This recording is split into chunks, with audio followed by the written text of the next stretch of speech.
Malugod naming inaanunsyo ang karagdagang pinansyal na pagsuporta sa North American Aerospace Defense Command Infrastructure sa halagang $4 billion.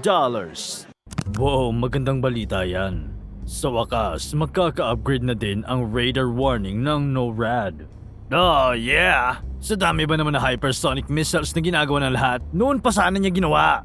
Sisimula naman na siguro ng Canada ang paggawa ng kanilang NATO military spending agreements. Tama ka, pero hindi mo ba napapansin na parang may kakaiba sa kanya? Wala akong alam dyan, basta ako. Asinta muna ako ng mga bote habang umiinom ng baril. Beer, uminom ng beer.